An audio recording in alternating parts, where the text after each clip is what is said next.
This live presentation was produced in Ashland, Oregon by the Rogue Valley Metaphysical Library and Event Center. RVML relies on the support of our volunteers, members, and donors to organize and present these programs. For more information about this presentation, or to borrow, download, or purchase other recordings from our catalog, please visit our website at rvml.org.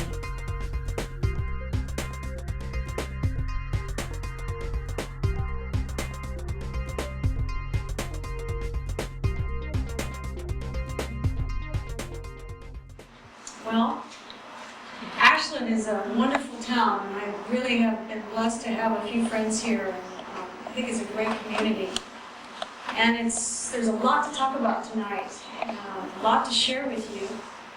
But mostly, what's really exciting about being here tonight is to share something with you that is a major planetary discovery. There's nothing in the world that has been found that can match the size of these selenite crystals. And I don't think there's any mistake that one and each and every one of you that are here tonight has something to do with a connection with these major crystals. I think you could be planetary stewards. There's a lot to share. I hope you have a good time tonight. I'm a little nervous. I know things are changing because the groups are getting bigger. And people are waking up. And this phenomenon is so unique and something to be shared with everybody. This is to really show that Earth's mysteries are coming to a level, to the surface of our consciousness. You might have read that. And I want to take you on a journey regarding these. And I think there's a lot of dreams that can come from this for you. And what I'm asking you to do is not believe me about what I think they are or feel that they are, but I really ask you to be in self-inquiry. Why did these show up? Why are they here? What is the purpose? Why now? Am I involved? Why am I here tonight? Because I don't believe there's any mistakes, and I'm sure many of you don't either. I love this community because I really feel that there's so many of us that are resonating with the same frequency. We're going to talk a lot about frequency tonight. Before we get started, though, I have a few things I do want to say. On the back table, a wonderful person, two people actually, I don't know if Renee's back there, Renee and Nancy Landry is going to be helping me.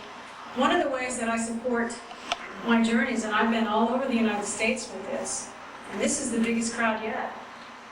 I've had as little as like 10 people. So, very fascinating. I wanted to explain a few things on the back table. First of all, I have two large selenite crystals. They're from Morocco, not from Mexico. She's picking them up in her muscly arms over there. Okay, and you're welcome to touch those and feel those. It'll give you some idea of the weight, the matter.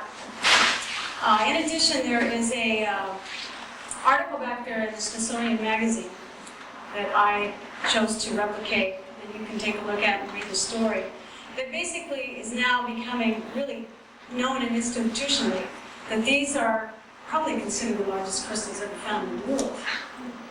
Why I was the first woman, first person, first female to be in those caves? It's a story. I'm going to share some of that with you. The other things in the back table are, I have photos. I have a set of 6, and I have one 8 by 10. Nancy's great. She shows a show and tell right there. So if you want to take a look at that. Also, and we can talk about this, and you can do this at the break. There's some other things back there as well that you can look at. I do want to talk about and encourage, there is a donation box back there, so this is about a flow of energy and exchange, so whatever you feel that this is worth to you tonight, a donation would be appreciated, because we're not asking for any money.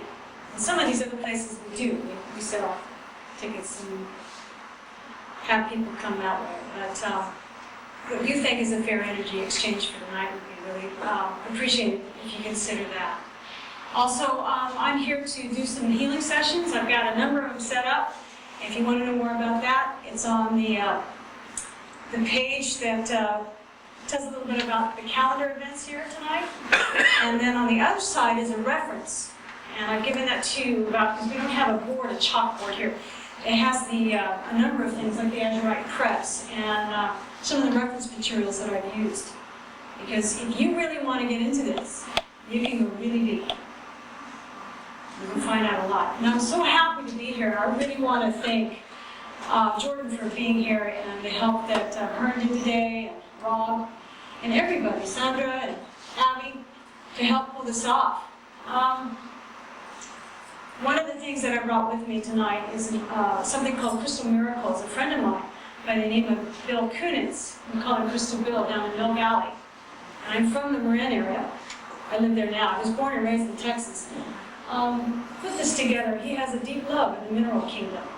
And I also have about 10 of his cassettes in the back, video cassettes, if available for purchase. It's 2 hours of exploring, really exploring inside what a quartz crystal is like. We're going to talk about selenite tonight, not quartz. Okay, I guess that's it. Before we get started, we can continue to look at the beautiful mineral pictures. The reason this is happening is that on my journey, I asked 2 really important questions. And it's interesting to know the right questions to ask. And the 2 questions that I asked were, what are my origins? And what is my destiny? And that happened about 5 years ago. And it's been an amazing travel, an experience that's happened since then. I was born and raised in El Paso, Texas. And interesting enough, the journey I'm going to take you into tonight is at 1,300 feet, not 13,000 feet. Subterranean caverns, or caves that were found. They're locked inside bedrock. They were punched through with a hole. They were never accessible. And those caves are like just about 500 miles south of El Paso, where I was born and raised. Directly south of Chihuahua. Anybody know about the Naica caves before tonight? Good people. There's lots to say. Let's see what else I can say about that.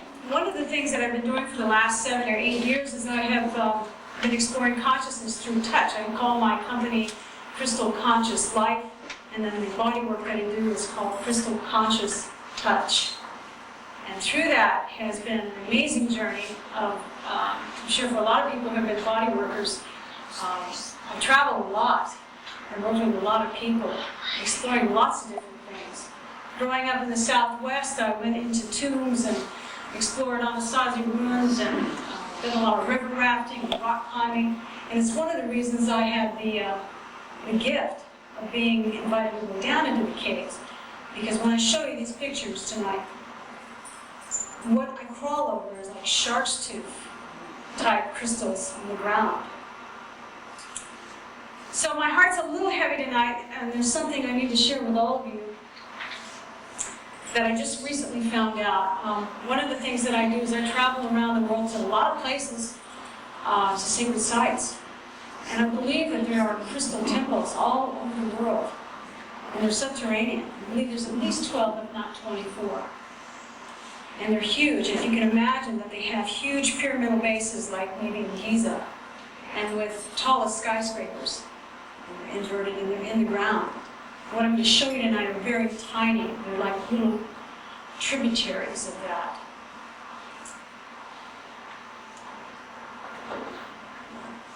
Okay, I lost my train of thought. I'm sorry. Heavy apart. Yeah, I guess I don't want to really talk about it, but I'm going to. There's a picture in the back you might have seen, and also there's one on the wall of one of the Mexican miners.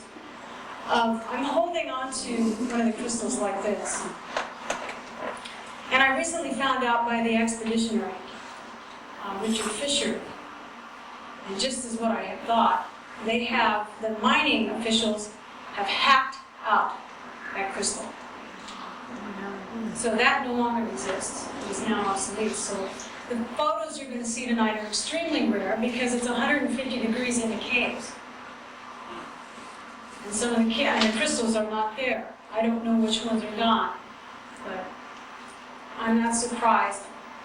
In order to even get people into the caves, they would have had to construct and arrange an amazing temperature, climate-controlled access 1,300 feet deep into a very strong-held mine that's been in operation for over 200 years.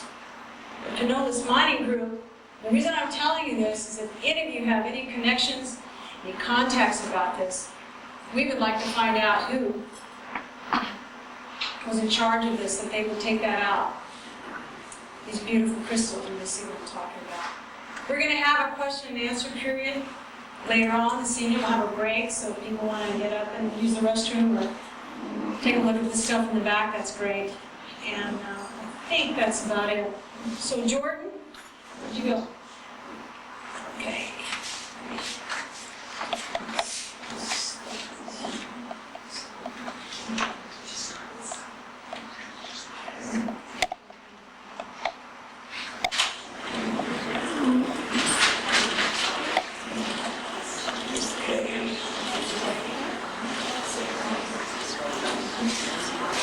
All I have is about 55 rare slides, and it's just a real privilege to be here tonight to share this with you. Now they're becoming even more obsolete, because some of these crystals no longer exist in the natural form. How many of you work with crystals?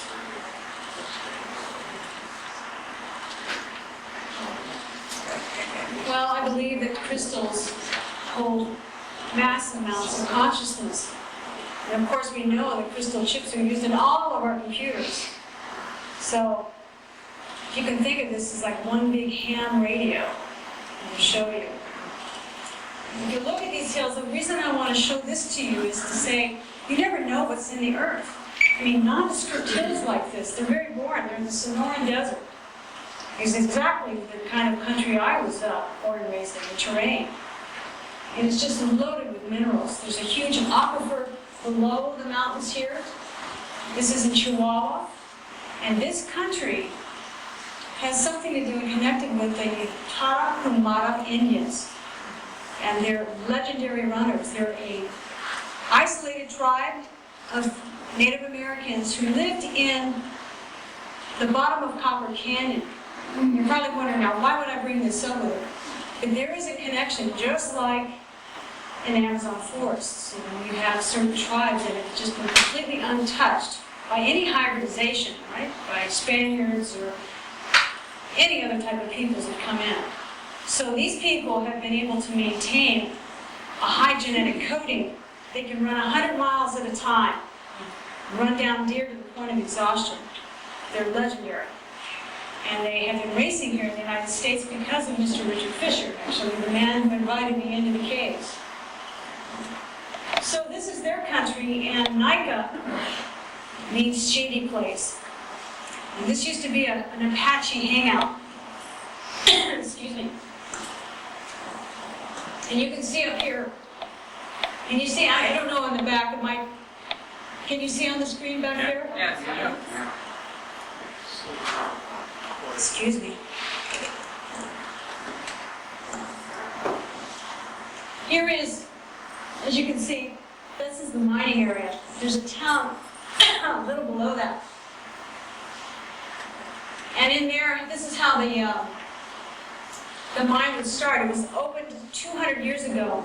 And the road that I'm standing on, you're taking this photo, or this slide is called not this one, but the one that would run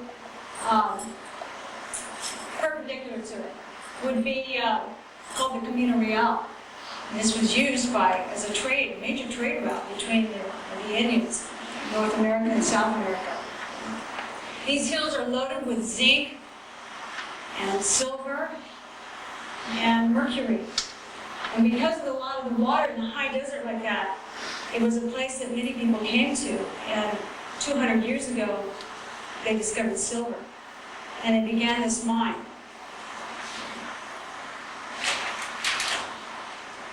So what's happening in this journey is that we're now going into the mine.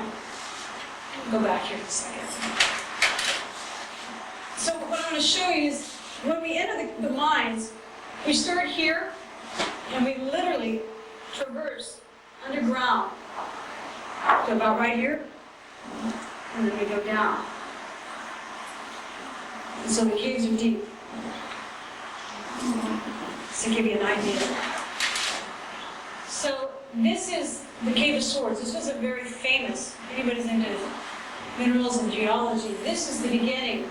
In 1910, they discovered 6-foot blades that were selenite. And back then, they painted it on the inside of the tunnels. On the roofs are satin spar.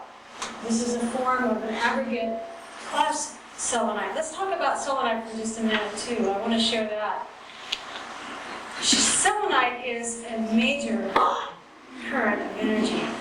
The fiber optic type striations in it.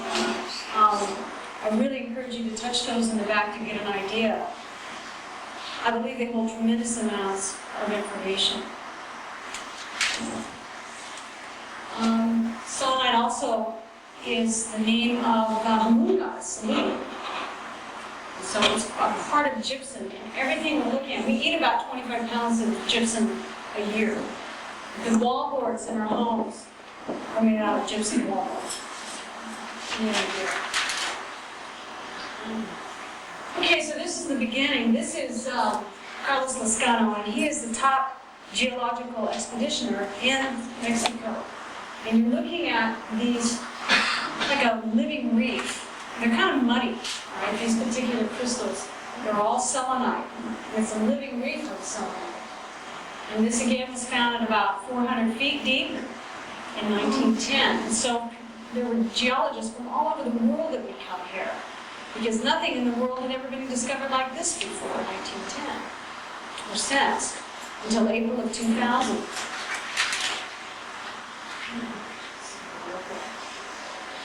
And unfortunately, because of greed, many of these amazing swords have been taken out and sold. And they've gone as high as $10,000 for a cylinder that's about, maybe 8 inches thick and about 4 feet tall. And I saw that sold at the Tucson Gem and Mineral Show 2 years ago, when we presented the crystals to the Mineralogical Society. This particular equipment gives you an idea. This is a puncher. I don't know if you can see that in the light. Do you think you need both of these, Abby? Can we turn out one of these? At this point, no, because you're not even in the picture anymore. So, right. So we can. It's it's behind the door. Behind the door. Yeah. Behind the door is the switch. There you go. There you go. Is that better? Yeah. All right, great. So what you're seeing is, and it's a very dark picture, of course, but you're seeing a puncher, and this is what the Delgado brothers, who discovered these crystals, initiated. They anticipated there would be a vein of silver, and then knew there would be a lot of water. And this is where it gets to be quite a mystery. So they punched a hole in the bedrock. And the reason I put this in here is to show you that because this has an access to the magma flows that are 2 to 3 miles deep below it, the heat that's coming up is tremendous. The tunnels in the mine are cooled to 105 degrees. Right, so even here, the cameras are malfunctioning.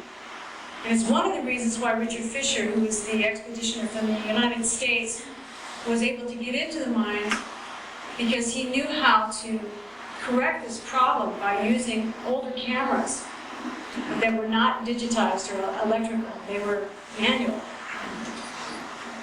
So save your old cameras. You never know when you're here. Okay, so this is what I'm going to take you on a journey. There's 2 caves. There's the Cave of Dreams and the Cave of Giants. And this first cave here is the smaller one, and it has more of the shark's tooth size crystals in there. And this woman, Sonia Morales, is the chief of ecotourism in the state of Chihuahua. This was a scientific expedition. I had no idea that I would be doing this. And 2 weeks before that was an initiation for me in frequency, and that's a long story. And right after that, I had no idea 2 weeks later I would be in Mexico, journeying into these caves that were recently opened. But that's me, and that gives you an idea that I was the first American woman to be in these caves, and Sonia was the first Mexican American. So this is literally like a birthing canal.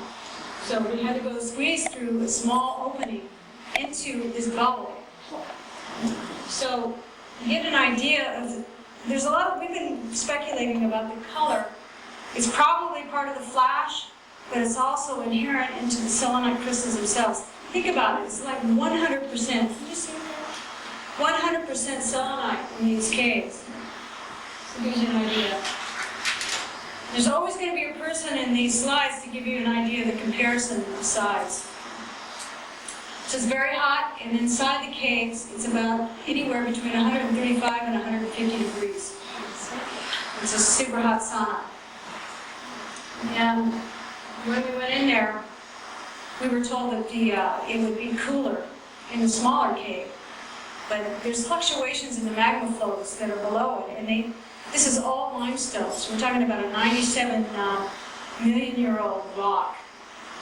And this is how these deposits come up, these mineral sulfides come up from pressure, atmospheric pressure from the magma flows in the deposit. Now, some of these scientists think it's only taken 30 years to create these crystals, and I'm going to ask you to really reconsider that. Where did they come from?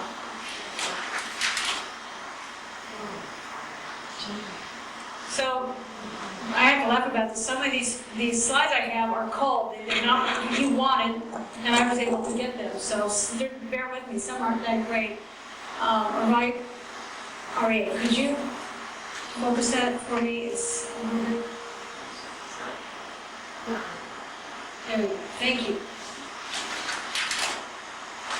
So what's happening here is there's a climbing up of a crystal fall, if you can imagine this, that you can't get a three-dimensional view of it, but these are flanged out like this, and when I walked into the cave, or crawled into it through that opening, we went down into a little deep hole, and then there was like in ice, frozen, with these beautiful flanged, sawtooth crystal waterfall, a crystal fall. So you can see some of these pylons that are starting to be created.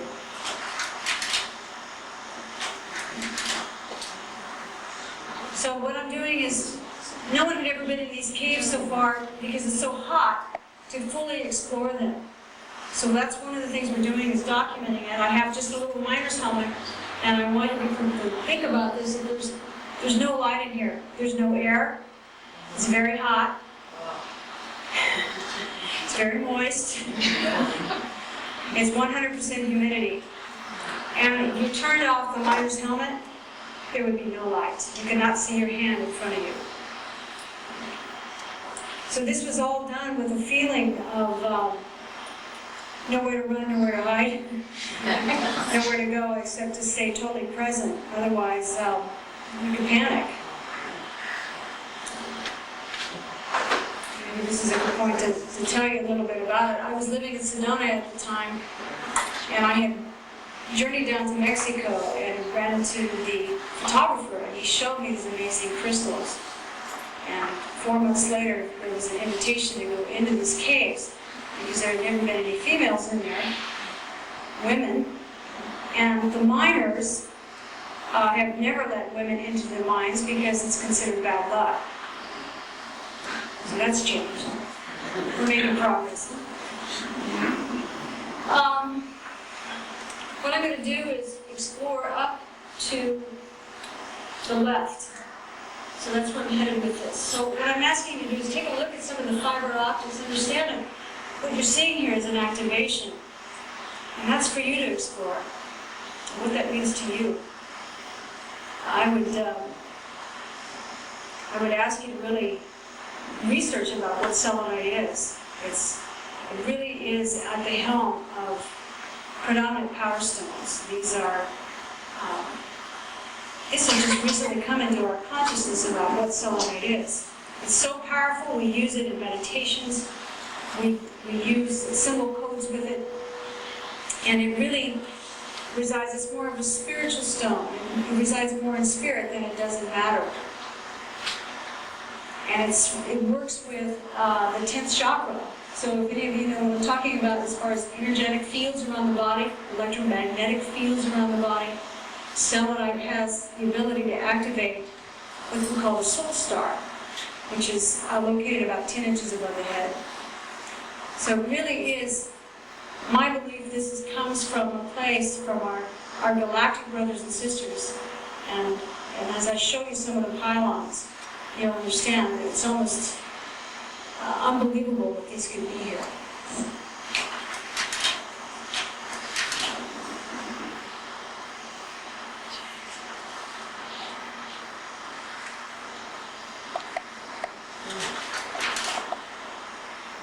Okay, so above the crystal ball. Now I'm headed, it's completely dark, so we don't really know what's there. Until you take a picture? Until you take a picture. In fact, to be honest with you, when I got the slides, I was in shock. I had no idea. I had none. I had a dream the night before of a white owl coming to me and to our group and leading us. She was a female and leading us to the caves. And I thought that was a very good sign. These pictures, by the way, were taken on January 23rd, 2001. And this journey is just beginning for me. I learn more about what this is about every day.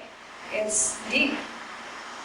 And it's available for you too. Like I said, I don't believe you're here by any mistake. And I think there's some connection with all of you that you have with the earth. Or you wouldn't find this curious. There's some awakening. There's something that's happened to us. You know, we've had our minds erased and we don't remember. But things like this phenomenon help us to create memory again, to reawaken to something much, much bigger than our own reality. I get a little serious about it. Okay, so I'm not having a real good time, but How long were you in there? well, see, we were told, because I lived in the desert all my life, and it's hot. And I've lived 20 years in Phoenix, Arizona, where it's very hot in summer. It's like 118 there right now, June, before the monsoon starts. So they said, we could be in there 20, 30 minutes. It'd only be about 115 or 20. But it was closer to about 135. We were really exhausted. It took us quite a while. We lost, all of us that went into this cave lost a lot of weight. Our belts were sagging and we had to pull our pants up. There's some good news for that, isn't there? I'm sorry, what? How long were you in there? I would say about 45 minutes. I thought I was going to black out because my heart was racing. But I had a background in rock climbing, so I never felt afraid. That was interesting. I always felt guided. It was like this, literally feeling through the dark. It wasn't anything about being afraid. As far as that goes, hurting myself, I just thought maybe I'd stop reading.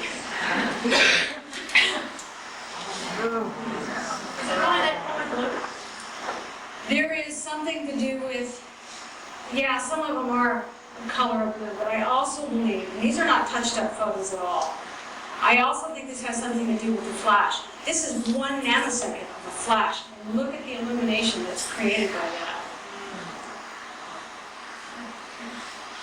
So you can see the sweat, because it's just like, it's only the beginning.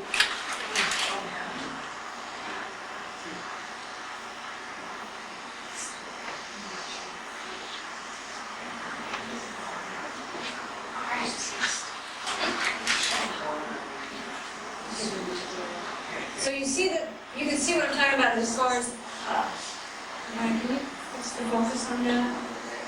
Thank you. You can see what I'm crawling over. Let's see what we're talking about. They're very soft. Selenite is about a 2 on the Mohs scale. And actually, if you put selenite in water, it would dissolve it. It's hydrated calcium sulfate. And literally, our bodies resonate with this. It's like the salt of the earth. And it really resonates, selenite resonates with a higher emotional level. It's like it's a spiritual maturity that selenite really works with the human, with the being. It's very good for the emotions and the emotional body. Did you feel a lot of emotions coming up as you were walking through it? We felt a lot after. It was like, in some ways, keep your eye on the ball. I was fascinated, to be sure, but it was an inner journey. Even then, I couldn't really see much, and I knew that I had to stay real present. It wasn't about being in the future or thinking about that or anywhere in the past. It's like the only way to get through this was, for me, was to stay as present as possible. So now, some of these crystals are just completely, have never been seen before. I met a professor at UT. His name is Christopher Galas. And actually just ran into him again at one of the mineral fairs in San Jose.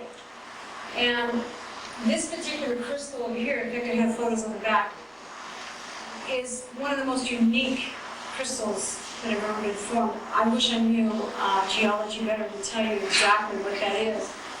But it feels like it's as big as a car van, and it just hangs from the matrix, from the roof.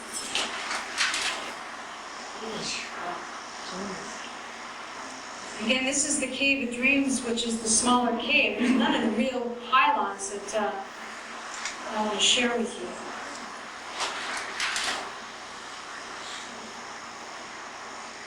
So you might get the sense of there's presence in there.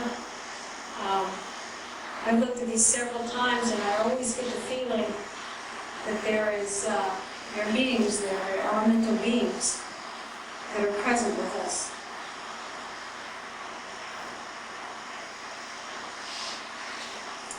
It's the same thing, you know, it's like as above and so below. It's as without as is within. And these crystal natures reside in our bodies, really. All the exploration of this is within us.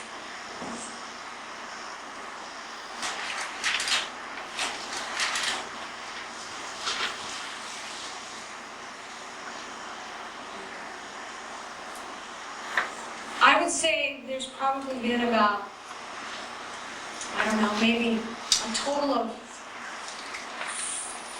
maybe, I don't know, 400, 500 people that in all that have ever seen these slides. That's how rare they are. And no one's really interested in sharing these groups. I don't. Except me. Mostly the people that have been involved in this are more of the scientific community, and so they're not interested in the spiritual aspects of what this is.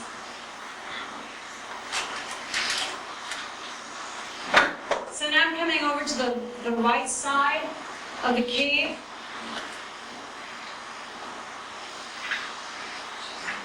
And you can see the first pylon crystal. It's right here.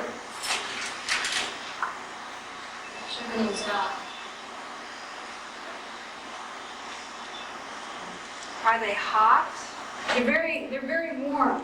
And I just learned of the name. I don't know how to say botrite. I think it is calcium botrite. It has like a crystal snow that's layered all over this. And they're very warm to the touch. And so they can't hurt you, they can injure you. I'm not doing too good with my knee pads. So it's kind of bringing it down to my ankles. So So they're not doing a good job of protecting much, but I never did get hurt. Sonia, being the lady she is, brought gloves, so some hurt hands, but I love it. I'm very tactile, and because I am a body worker and touch people and work with frequency, to feel those crystals were just amazing. Some of them hurt, but I never got punctured by them. Gives you an idea. What are these things, you guys? What are they? Were they really formed in 30 years? I don't think so. I want to invite you to explore that.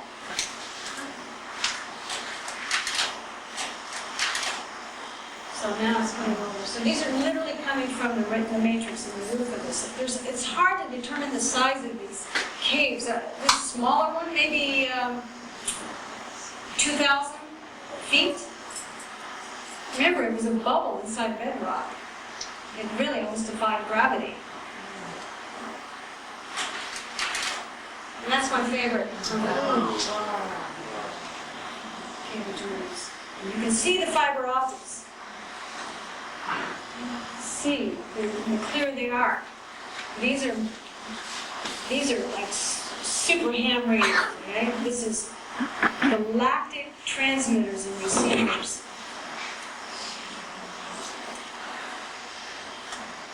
There are, my feelings are that these particular crystals are very, very tiny. As I told you, they're huge. They're extremely huge in China, or Tibet, Peru, Mexico. I have been to many of these places and having no idea. Maybe you have too. Walking the earth and the ground. But they're there. 12 to 24 of these subterranean temples.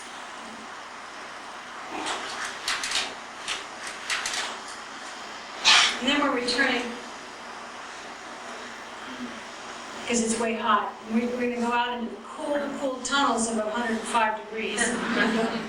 We had a pickup truck that we went into. So I'm just laughing about this because you see, I'm telling there's stories within stories, and I hope that you're getting this. You know, I'm telling you a 3D story, and then there's other stories around that. It's almost like a nucleus. So you have your 3D, and there's what's wrapped around that is a little bit more mysterious and more mysterious.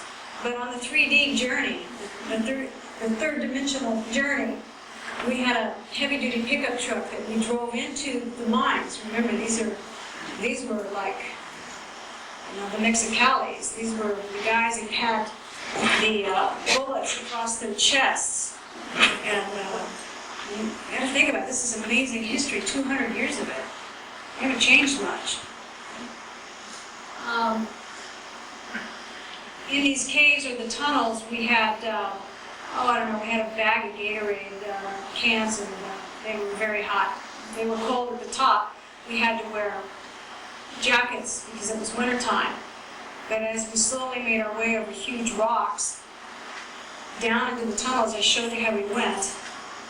It took about an hour to get down to this particular spot. And then we had to crawl over dirt and get into the hole and into the smaller cave. By the way, this is the second cave that was discovered, not the first. And that's it. You can see all the shark's tooth. This is how they start to grow. And how do those turn into these living tree trunks? Okay, does anybody know what time it is? 5 to 8. 5 to 8. Okay, so we have plenty of time. Should we take a break because we're in between caves, and we can come back and I can show you the Pylon Temples. Let's do that. Would you like to do that and go with Yeah. that? Okay. Great. What really happens in a session? I really don't know. I would say that I work with what we call 12th dimensional energies. It's a pale silver color and frequency. That information is easily accessible, by the way. It's called the Maharic seal. So we start A couple of people here that I don't know that well, but Nancy Landry knows a lot about that. We call this chelantic morphinogenic science. And Araya, I'm sorry, because I didn't think of Araya as well knows a little bit about that. I work with clearing that, so we work with the highest energies I think of, I can access with you on the table. I don't know what really happens. This is what I said about it, okay? So all of this just comes out. The session is created on an individual basis and is unique to each person. The intention is to transmit frequency, to allow the DNA to heal and to begin access to the memory encoded within it. And this allows for all the bodies surrounding the physical body to begin integration. And that's basically what I do. I'm just really working with frequency. I don't know what else to say about it. I mean, you're on the table and that's all. And I love music and I love light and sound. So, and essential oils. I really believe going into an altered state in a perfectly safe environment is a wonderful thing. And it's really about opening up and listening. It's not about me telling you anything. You're the healers. I'm not. And it's really having you open up and understand there's something so much bigger that you are. And it's happening to all of us. Especially you here. I'm so excited. This is the biggest group I've ever talked to. So, I mean, that just tells me a lot about what's happening. So, in this very special community in Ashland. Okay, we're ready. Turn off the lights.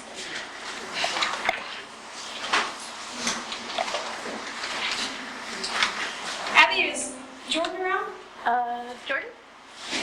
I guess so. Okay, is the what's happening on the monitor back there? It's watching you. So right now, nothing. Okay.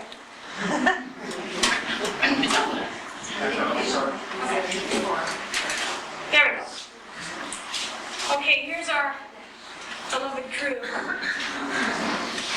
This particular gentleman over here, Alejandro Enriquez, is an angel beyond belief. He is the chief of securities for the mine, or security for the mines. And he really got on some level what was going on. And took me, this is what, behind him right there is called, that's the Cave of the Giants. And you're wondering, it's got a steel door, maybe it's an iron door, and a concrete wall. And the reason being, and this was the early times, right? This was January 2001. It was discovered in April of 2000 that there were two people that had gone into the caves and attempted to hack out the crystals. Now the way they did it, and I'm going to show you, there's a rope and a crowbar. And I happened to get one of the ropes on film. But what had happened is that this man went in there with 2 bags of his own breath. Plastic bags. I don't know where the other guy was, but one guy was inside, and that's 150 degrees. It's like a convection oven. And that door, you walk up to that door, and it feels like a dragon's breath. I mean, it's just, it was so hot, a convection oven. And apparently he went in and he passed out. He popped one of the bags of his own air, because he needed the time to stay in there. And you can't stay in these caves unless it's no more than 5 to 6 minutes maximum. And then you run out. And he fell unconscious. He might have slipped, who knows, but they found him the next day and he was cooked to death. And that is the truth. That's definitely happened. Now to hear, since I returned home from I went on a very secret journey with a number of people to do some planetary healing work to Greece. We returned home on the 8th of June, and on the 28th of May, Richard Fisher, whom I have spoken to for almost 2 years, writes me a letter and says on email that they have gone in now and they've hacked out these amazing crystals.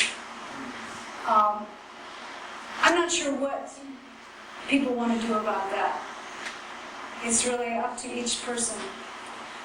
But if there's any information, the site, the website, I wrote a story 2 years ago. It was on the plane coming home about this. Is www.crystalsnow.com. And you can write to me there. There's information on the back of the table. So here we are. Enrique takes us in. Sonia, this big guy, Jim, had a little difficulty with the heat. And because of his weight, he was not able to get into the smaller cave. And then Carlos, with his eyes closed. So this is what we're looking at. It's called the Eye of the Queen. Okay, this is what the Delgado brothers did. And they punched a hole with that machine. Remember in the beginning I showed you that equipment? Okay, it was like a blaster. And they punched that hole, and they were anticipating a lot of water. This is a huge aquifer underground here. And when they walked in there, they were, you can imagine, they were startled, amazed. So what's happening is that this is one of the first pictures that we took, slides, and there's so much steam and heat that the cameras immediately malfunction. They need time to adjust to this major heat. It's 105 on the outside of the tunnels, 150 on the inside. So this shows you one with steam on the camera lens. Here's the other one.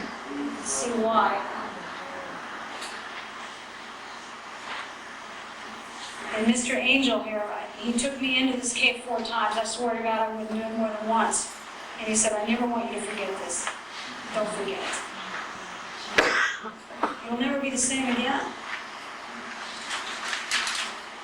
So here we start. So you turn around from the Eye of the Queen, and you have a pyrite rooftop of the cave. This room is about 4,000 feet. Can you call it square feet? No. I don't know what you call that. These are the beginning of these major communication pylons. And if you look over to the right, do you see the rope? You believe that? Where? It's right here, hanging. There. We saw the chrome book too, it's still there. Mexico's a weird place. I love it. But they're like, I don't know, they're just in a different time and space than we are up here. Is the red stuff pyrite? Yeah.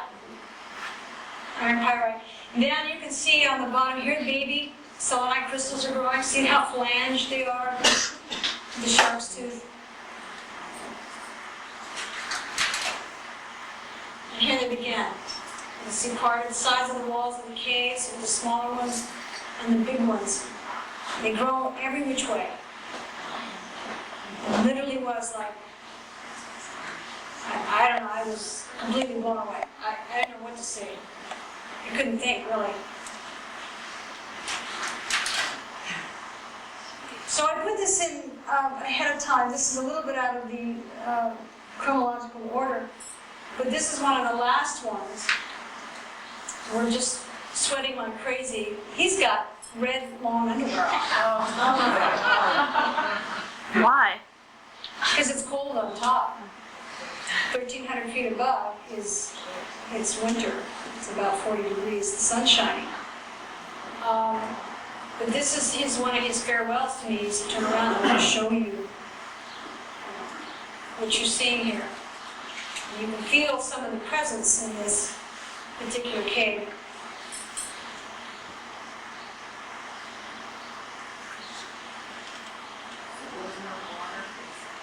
No water, no light, no air. This is just a flash of a camera. And you can start to see, you can't see it so much in this one, but I'll show you some other ones where you really feel like there's a presence in here. But I want to talk to you a little more about, and I don't know much, believe me, but about radio physics and astronomy and these major communicators. I mean, literally, if you think about it, we have, again, quartz crystal chips in all of our computers. What do these guys do? What kind of information are they remitting and transmitting?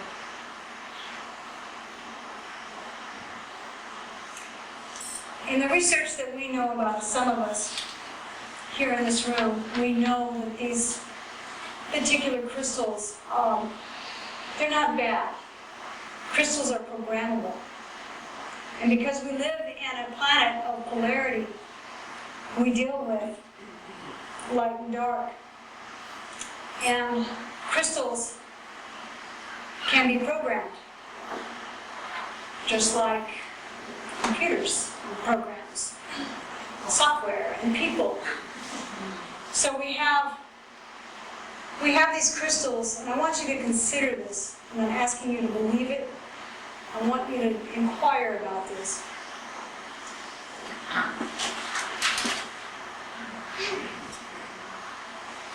These particular pylons are sending messages, and they're receiving messages.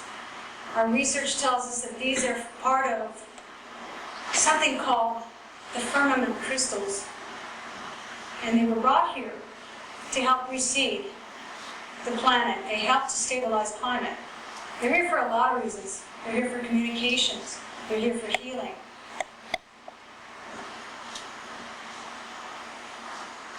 This, I want to show you the presence here. This is, to me, this is not a person.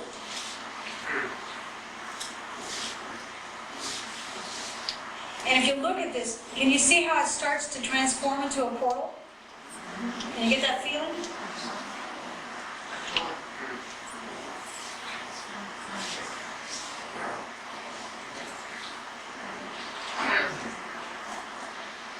One of the things that I want to share with you is that I want you to consider that we are blessed beings, and we've been gifted with so much. And yet, there are things such as frequency fences that block our ability to access our higher sense of perception. If you can think of it as like a timepiece, like the old-fashioned time glass, and their consciousness comes like almost in grains of sand into our 3D bodies. We have so little that it seems like it's choked off. And we have abilities to open that up more and more. There are technologies that help us do that, really. They're very simple. They're done with light and sound. But frequency fences have been here for the last 25,500 years. And what for? What would be trying to be blocked from us? And consider this again, of having the feeling that our memories have been erased. Why don't we remember these things? Why don't we remember these crystals and how we used to be with each other?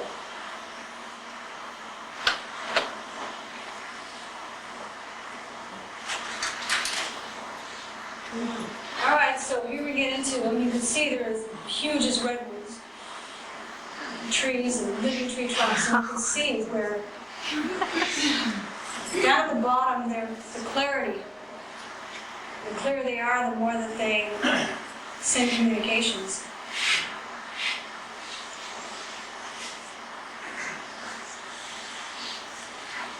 I went into this cave about 4 different times. I was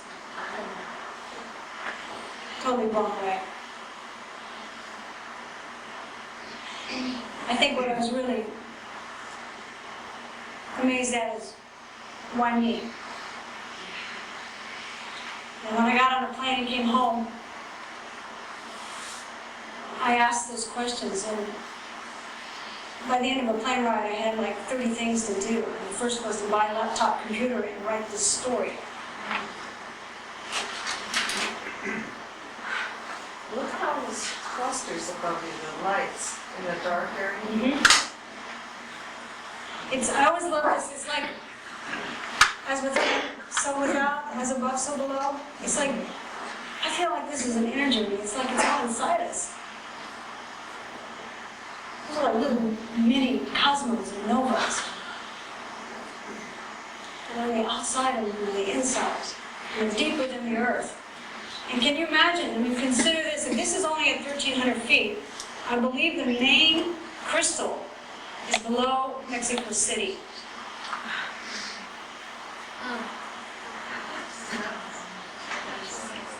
And I'm wondering if there isn't a connection with the Aztecs, the Temple of the Sun and the Temple of the Moon, and stair steps that lead into the inner earth, into the earth. I think this is a massive crystal that are just the very beginnings to be shown to us. And I really believe that we're going to see more of these. We're going to see them in beryl and diamond and amethyst and emerald. Huge crystals in the earth.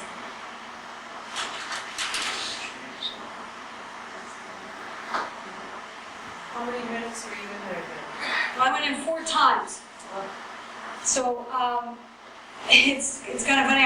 I had a towel with me, and I put it over my face because I was scared. I was going to breathe. It was so hot, but I was discouraged of it greatly.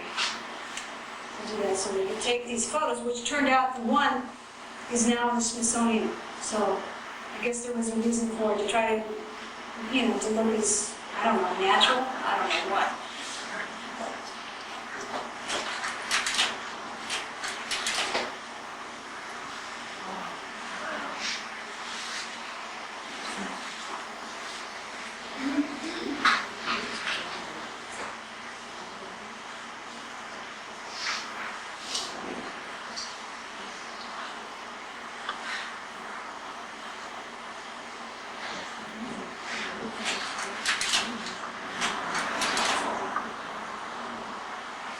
So, as you can see, actually, I'm going to send this around now.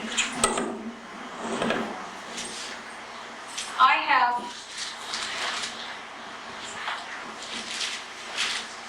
this smaller piece here. And I'm going to pass this around so you can see it's the only real piece that I was able to take out of the caves at that time. They searched our packs. And I just want you to see if you can feel the energies of this particular piece of selenite. And I ask you to not take it out of the plastic, and that if you would just be really gentle, because it's so crumbly. Because these are like sheets of water that crystallize, and so they're layers. I'd like to pass it around and have you touch it. It's one of the few pieces out of the cave at that time. Now they're hacking them out. They promised that they would leave those as national treasures. When you say they, who are you referring to? The mining officials, the Pinoles Mining Corporation, were the ones that took those out. What did they do with them? Put them in their corporate offices? I wouldn't put those crystals. Those crystals are programmable. And I want to encourage all of you about crystals too. If you work with them, if you have them, make sure you clear them and that they become your own energy. It's so important. If you have they're living beings and they have the ability to be imprinted and take on other energies from other people. This particular crystal has never been touched before, right? Until this has been going around, but I'm just saying, most crystals, many people have handled them.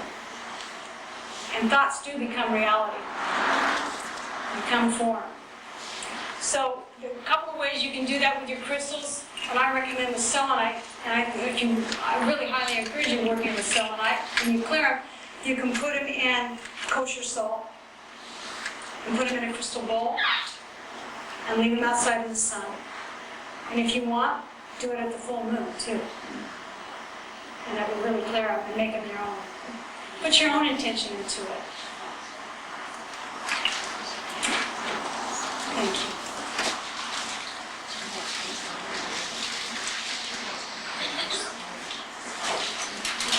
Oh, one of the things I wanted to tell you about this, you see that looks like snow? We wondered where did that come from? We know that part of the limestone, as it breaks down, it has this calcite as a mineral. But there's been speculation that as these crystals have grown, they've merged and they've grinded upon each other. You can see, look how powerful, solid they are.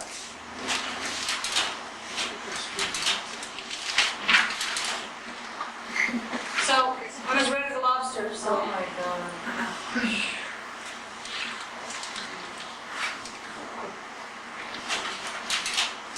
these are just, I don't have many slides, so give you some of the idea. Again, these have never been fully discovered because how can you stand there longer than 6 minutes? So you have to kind of strategize. You go over here for 6 minutes and you run out, then you go over there for 6 minutes and run out.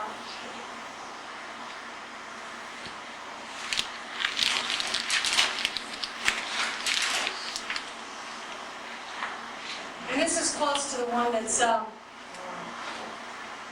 no longer there. Gone. They've taken this one out. Yeah. Greed. It's always the same 3D story, isn't it? Power and greed. And when did they take that one out? Recently. Let me just see. Can you hold this one? How are we doing on time? Everybody, we good? No? 8:45. Wow. Okay. 8:35. Oh, really? 8:35 is correct. Yeah. She runs fast. I do. Okay, I just wanted to know if it was after 9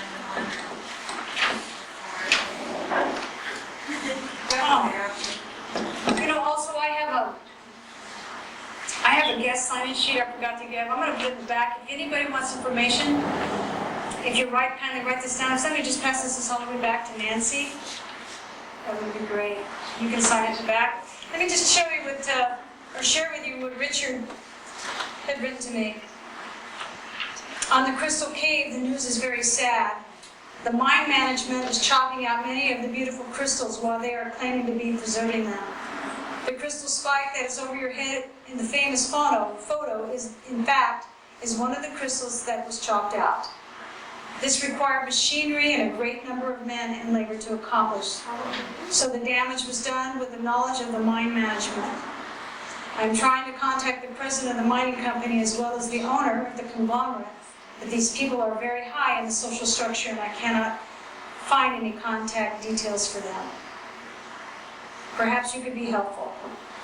Well, I don't know. I never wanted to go back into the caves. That was never the intention. There was another mission for me that I'm only beginning to understand. And really not even sure I know how to even share it with you, but I'm still thinking about that one.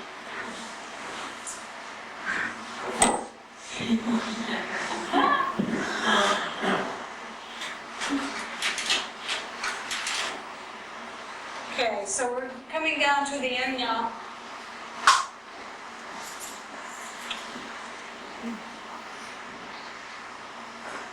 Again, you can feel it, you can see the lights, you see the beams. I've got one that looks like it's out in the universe. It looks like I'm on a satellite. It's coming up. Here it is. It looks like it's some satellite just floating around in the universe. Are they stable? Yeah, they are. They really, they're very heavy. But then when they grow horizontally, and they grow every which way. So it's like there's no gravity in there. In the way that they were grown. Very unusual. 30 years? I can't imagine that. I just read that. I've been doing a lot of research because there's been new information coming out about them from the scientists that have been working with the mining group. This is a very rich mine. It's the second largest mining company in Mexico. Mexico's loaded with minerals. But you can see the clarity in the fiber optics. These are messengers. Look how they grow. This isn't chopped out. Look how they go like that up there. It's amazing geometric shapes.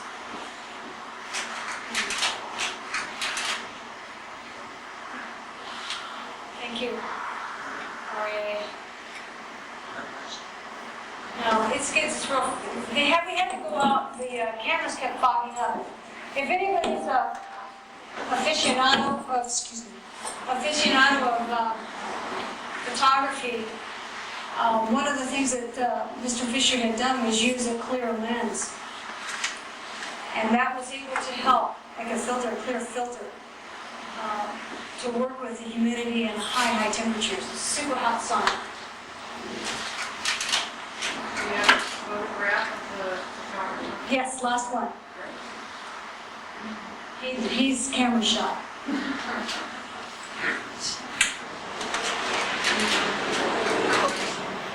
This is one of the cute miners. This is they decided they wanted somebody with less hair, I guess, on the body. A female in there. So this guy, I think, is the same guy in the back. I have hanging on the back wall a poster that's framed of him kneeling down in between the pylons. But you can see how, I mean, look, he's just drenched. This is some of this botryte, I think it's called. You can see the snow, it's calcite. There we are. So your view, when you were in there, was not as clear. Oh, I'm just curious Yeah.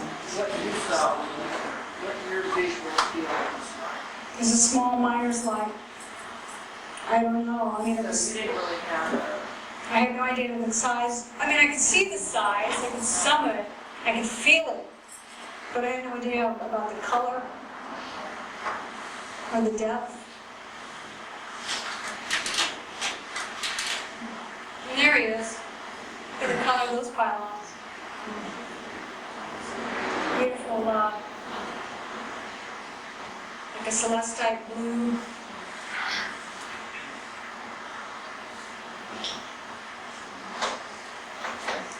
Are those pieces just laying up against each other, or are they fused together? Oh, they're fused and they're growing. They were growing. Now that we changed the temperature in the caves, I don't know what's happening to the growth. I would say it stops. Has anybody ever taken a crystal out of the ground, out of the earth? Like mined for it here? That's a fascinating thing. There you go. It's like, let's talk about quartz crystals. I was in Plumas County, which is south of here in California, and went up to a mountain it was called Crystal Mountain. It's the gold country up there. We went in under an oak tree and dug these amazing, beautiful quartz crystals. And when they're living like that, they're covered with this black living silicate. And the colors are copper and lapis and pink and gold. It's gorgeous. And within like a minute, it turns brown. And that's when you find a lot of rock hounds use muriatic acid to eat away that dirt. They think it's just dirt, but it's not. It's just crystals in its youngest form growing. Now these don't have that because these were filled with water at one time. These were growing, and remember this was a huge aquifer and it came up. And in fact, they anticipated to be full of water. It's still a mystery. They don't understand why there's no water in here, just steam. And yes, they are fused together and they were growing, but I know that the crystals that we took out of the, up above the Feather River, as soon as we took them out, that was it. They didn't grow anymore. We alter their environment. But I don't know that answer for sure.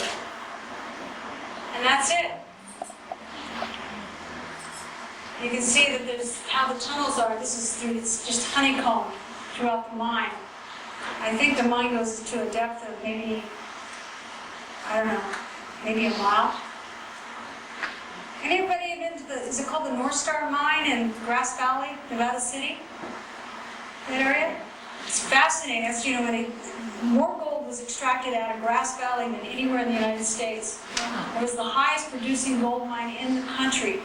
They have over 365 miles of underground tunnels beneath Nevada City and Grass Valley. California? Yeah. Sort of eastern, So it's just all honeycomb with these, like mushroom type, and give you an idea of the bedrock.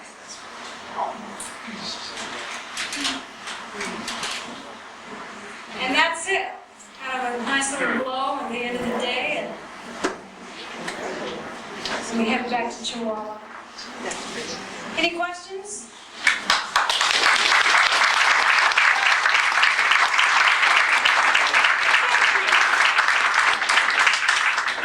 And one of the things that we did was we raised money to build these shelters for abandoned children. And what we did also is help the Tarahumara Indians in Copper Canyon, who have an attrition rate, a death rate of over 50%, infant death rate. They just went through a huge drought of about 8 years. The Mexican government clears all the forest.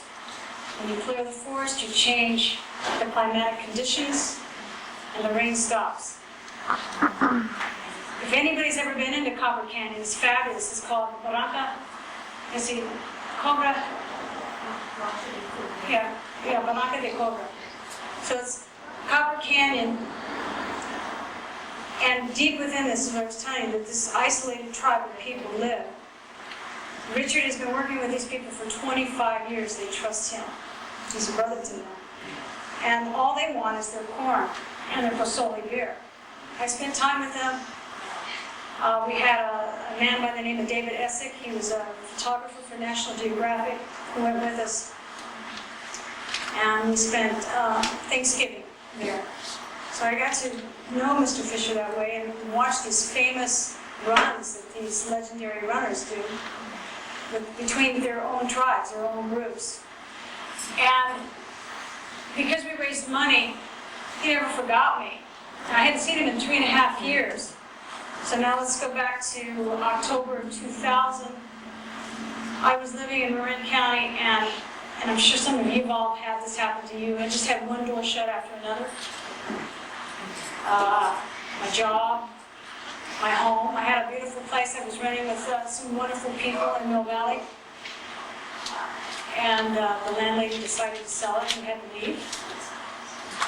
And work and everything else kind of went away from me. And so it was a very difficult summer, and I was guided to leave. I thought I was supposed to go to Sedona. And since being raised in Phoenix and staying there for 20 years, I thought, all right, well, I'm going to go to Sedona. I just put all my things away. But that had nothing to do with it. I was just supposed to go for this traveling to connect with him in Mexico. So I went into Douglas, Arizona, and in Douglas is something called the Gaston Hotel, which is very interesting. There's so much, the Southwest is so rich with history. Pancho Villa came into the Gaston Hotel on his horse into the lobby with bunnies. He also raided the Pinellas mine, the Naica mine. It's pretty interesting. My parents spent their honeymoon in the Gaston Hotel in the 40s. So it has a lot of history for me. But as I walked into the lobby as we were putting on a fundraiser for the abandoned children, there he was. And he showed me those pictures. He said, can you come out to the van? I said, well, I'm really, really busy right now. But nice to see. He said, where have you been? I've been looking for you for 3.5 years. So he shows me these crystals. And I literally start screaming because I'd never seen anything. I didn't even know what to think of it. He says, why don't you hold on to them? I'm headed down there now to take some more photographs. And I'm thinking, okay, well, see, I've got these giant crystals and I'm going to the crystal capital of the world in Sedona. Yet I never shared them with anybody. I don't know why, I just never did. I didn't want to bring that kind of attention. Maybe I wanted to protect them at the time. And so when I finally got settled in Sedona, and I only lived there for 5 months, it didn't work out. I called him and said, I'm reluctantly ready to give you back your photos. And he said, well, you've called in the nick of time. He said, we're arranging another scientific expedition. If you'd like to be one of the people, we have a seat for you. And that's how it began. I just started a job, I had quit. And I had a choice. It was either to do that or stay in Sedona and have my little cozy life. So I jumped in my car and I drove from there to Tucson. And from Tucson, we drove through El Paso and straight through to Chihuahua. It was about 16 hours. And that's how it happened. So it was kind of like a good turn deserves another. And you never know what seed you plant when we're in service to each other. Anybody else? Yes? I was wondering, you were saying that you went in 4 times, but you haven't been back since, and you have like a different mission now, and I was just wondering more about that mission and what you really feel like what's this all about and why are you doing this and what's all the energy behind it. Did you show up late? No. Okay, weird. When I said it was in there 4 times, you go in for like 5 minutes at a time, come out. And then I said, I had Enrique, the angel, so you come in here and demand it. He says, you look. And you guessed it, I was ready to pass out. He goes, look. I want you to look. And he kept pointing. He was very demanding about it, But I'm glad he did that because I didn't forget it. My mission. Well, that's kind of formulating. How do I begin to tell you about that? That might take too long. I guess it goes back to understanding that this is a planetary phenomenon. And to understand that there's mysteries like this in the planet is really to say they're inside you too. It's really a journey of self-inquiry for all of us. I don't want to tell you what they are. That's up for you to find out, if that's what you want to know. But I can tell you that the information is deep. And it's an amazing journey for yourself. I think we're crystalline structures inside. I think of my favorite movie. I just watched it again the other night. It's called Contact. Remember that? See that movie? Yeah. I love that movie. I believe that these crystals, as I was saying to you earlier, that they're not bad. This has a lot to do with our memories being wiped out. We lived in Atlantis. We lived in Lemuria. We were in these great civilizations. That's why we're collecting together. This is our soul families. Sometimes we like each other, sometimes we don't. But we're part of, either you have a soul coding or a genetic coding to each other. But we're here, we're gathering. The light force is gathering. And I believe that we're just going to wake up and understand that these pylon temples were used for good things. And then they were used for not so good things. To remote different frequency fences to keep us shut down. My journey, my passion, my mission is to share this information as best I can and let you decide what they mean to you. Why are they here? Why are they coming now? Nothing like this has ever been discovered. We'll see more of it. Have they had a lot of UFO sightings above this area? Not that I know of, but I don't really track the ET on that side of it. But I know in Mexico City, yes, there has been some. But the information, the history is so rich. There's an amazing book called Akalan. That talks about, it's a true historical book about the crystal skulls. Not something I recommend to people to have, but that's just my feeling about it.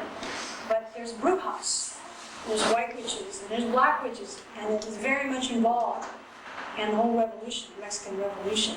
These are true stories. These people know, the Indians have a major connection with these crystals. They know about them, and they know they exist in the ground. But I don't know much more about the ET connection than that. Well, I know that these are definitely been programmed.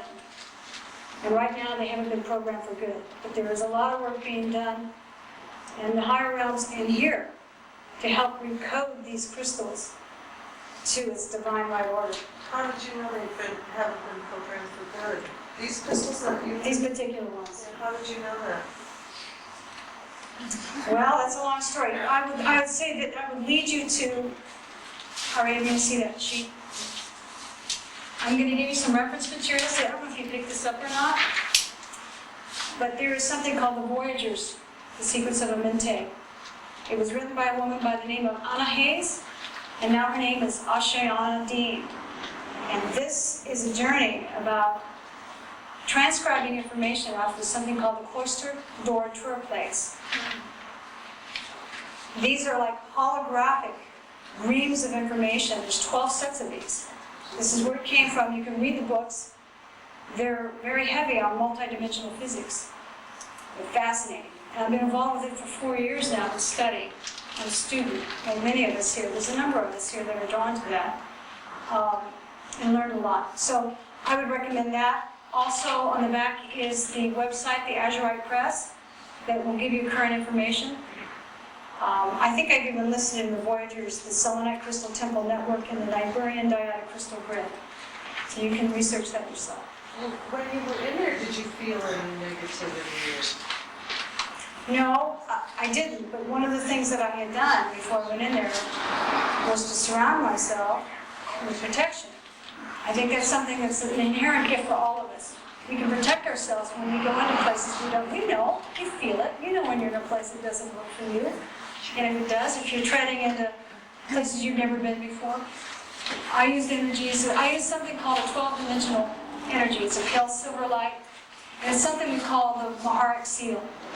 And that's involved here as well. Nancy Landry would have information about that, the lady who's been so wonderful to help me. Thank you so much, Nancy, for that.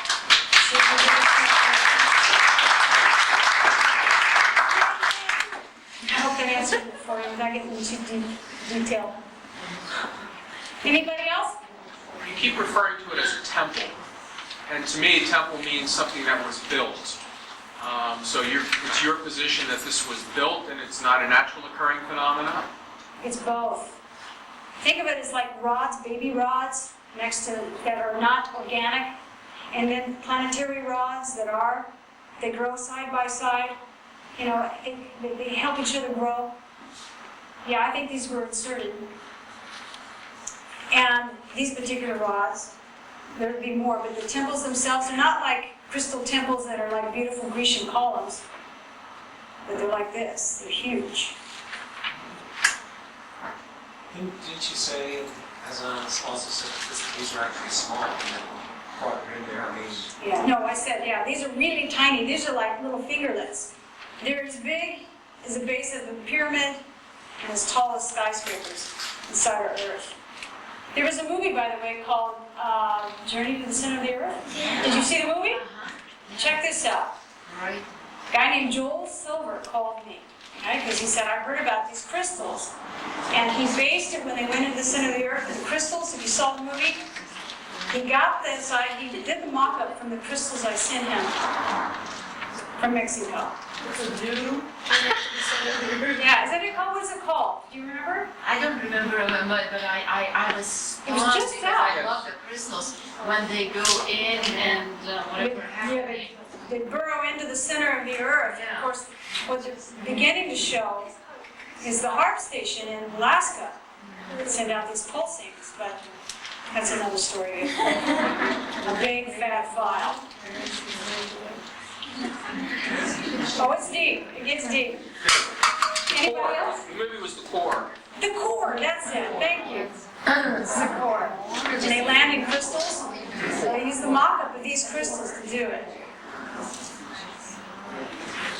Okay, well, thank you. Another question?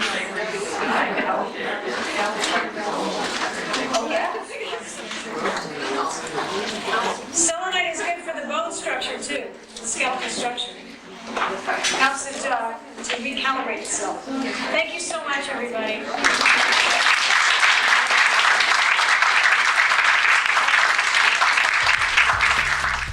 RVML Resource Center is a volunteer-operated federal 501c3 tax-exempt nonprofit organization. RVML is dedicated to providing easy access to a comprehensive collection of information on a variety of metaphysical, spiritual, and personal development subjects. RVML accepts and appreciates all donations. Material and monetary contributions are fully tax-deductible. This recording is not copyrighted and permission is granted to broadcast, exhibit, or duplicate all or part of this program for non-commercial educational purposes. This live presentation was organized and presented by the Rogue Valley Metaphysical Library and Event Center. For more information, please visit rvml.org.